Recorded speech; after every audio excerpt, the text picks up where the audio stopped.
She was the most famous woman on Earth. From fairy tale bride to estranged royal wife and divorced mother, Diana captivated hearts and headlines. But behind the public facade of royal duty was a hidden, secret life of marital betrayal.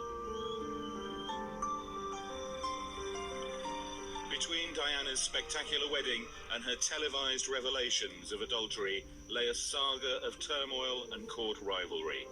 At the center of it all was one woman, Camilla Parker Bowles. Charles found his young wife very different from the worldly women he had known before her. Actress Susan George was one. Zoe Sallis was another. There was Lady Tryon, wife of a close friend. She also claimed an affair with Charles. Divorcee Jane Ward was a girl he could date, but not marry. Diana seemed perfect, but proved vengeful, capable of performing her royal duties while plotting to undermine her husband. The aristocratic Diana had grown into a beguiling teenager by her engagement in 1981. She linked her Spencer dynasty to the royal house of Windsor, but by the time of her father's death, 11 years later, her marriage had entered its terminal phase. Charles's enduring love for Camilla and Diana's consequent affairs tore apart the royal couple. Their misery was evident on this, their last tour together in Korea in 1992. The last banquet, the final duties abroad for the couple who were once the great hope of the British monarchy. They lived separate lives. Diana took comfort from other men, including a bodyguard, just 5 years after her dream wedding. She had a long affair with a cavalry officer, the only adulterous relationship she ever admitted in public. There was an intense closeness with an old friend. A private phone call was secretly taped and became known as Squidgygate. She was linked to a famous rugby player and blamed for the end of his marriage. She fell in love with a married art dealer and plagued his home with hundreds of silent phone calls. After her divorce, she wanted to marry a heart surgeon. And finally, there was a summer romance with a playboy, which ended with their tragic deaths. Despite her affairs, this is the Diana people prefer to remember. The Princess of Wales, a woman with inimitable style and charm. She was the jewel in the crown, one of the royal family's greatest assets. After her marriage failed, Diana looked for different directions in her life. Ladies and gentlemen, I'm immensely proud to be here in New York tonight with you all. She became an international campaigner against landmines. She visited countries on behalf of major charities. She still had to attend official functions, but as a semi-detached royal, her life lacked definition. Diana decided to use her fame to help the world's disadvantaged and afflicted. In December 1995 in New York, she won the Humanitarian of the Year award for her charity work. In the same month, the Queen wrote to Diana recommending divorce. In the United States, Diana found the warmth and acceptance she felt lacking in the royal court, which sided with Charles. This was not the way she imagined her life would become when she and Charles faced the press on their engagement day. Diana later said, "At the age of 19, you always think you're prepared for everything, and you think you have knowledge of what's coming ahead." She scarcely understood Charles's complex personality. He was a Cambridge graduate. She left school at 16. He'd had torrid romances, some with married women. She had no previous lovers. Charles was 12 years her senior. Diana was almost a child. This nearly mirrored the age gap between Diana's parents when they married. Her father was 30, her mother just 18.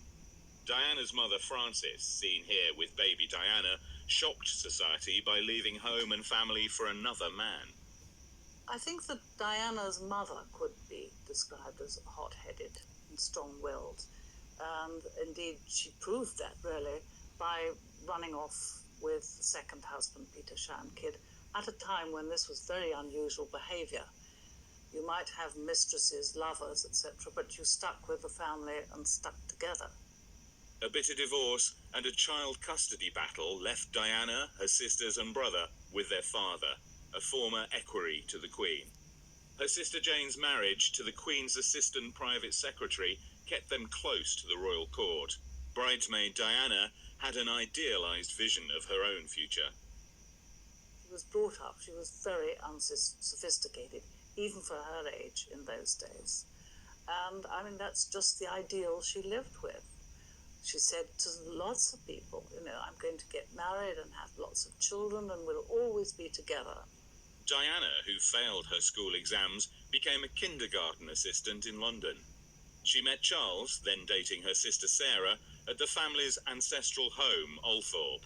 What sort of met in a ploughed field? Slightly previous to that.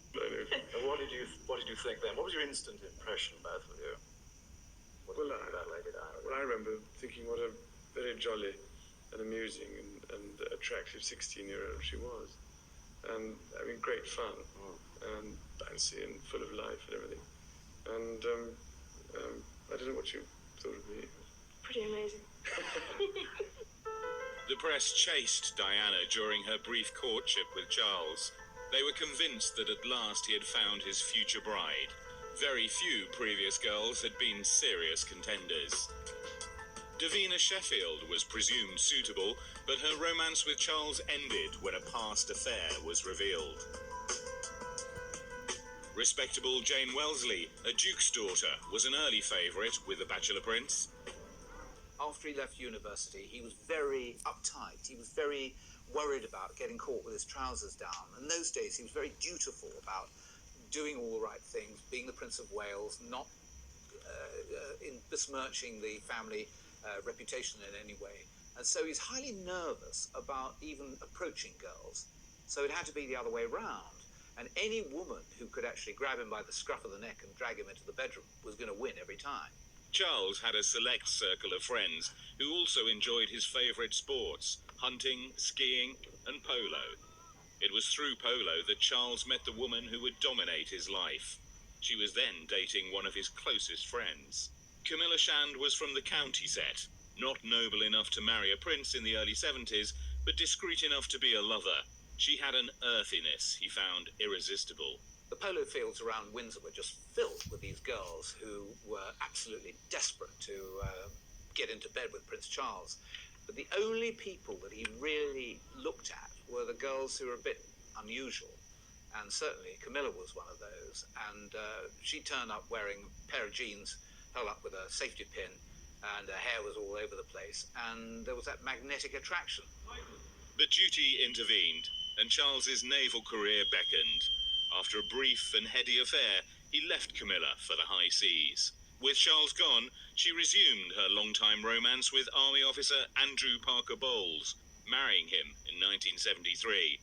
He was a very attractive man, regarded in high society as a good catch. Andrew Parker Bowles was supposed to be the best lay in London, and she had been trying to grab him for years and years. In fact, by the time that Prince Charles bumped into Camilla, she'd been going out on and off with Andrew Parker Bowles for 6 years. She was 6 years of a 7-year campaign into trying to get Andrew Parker Bowles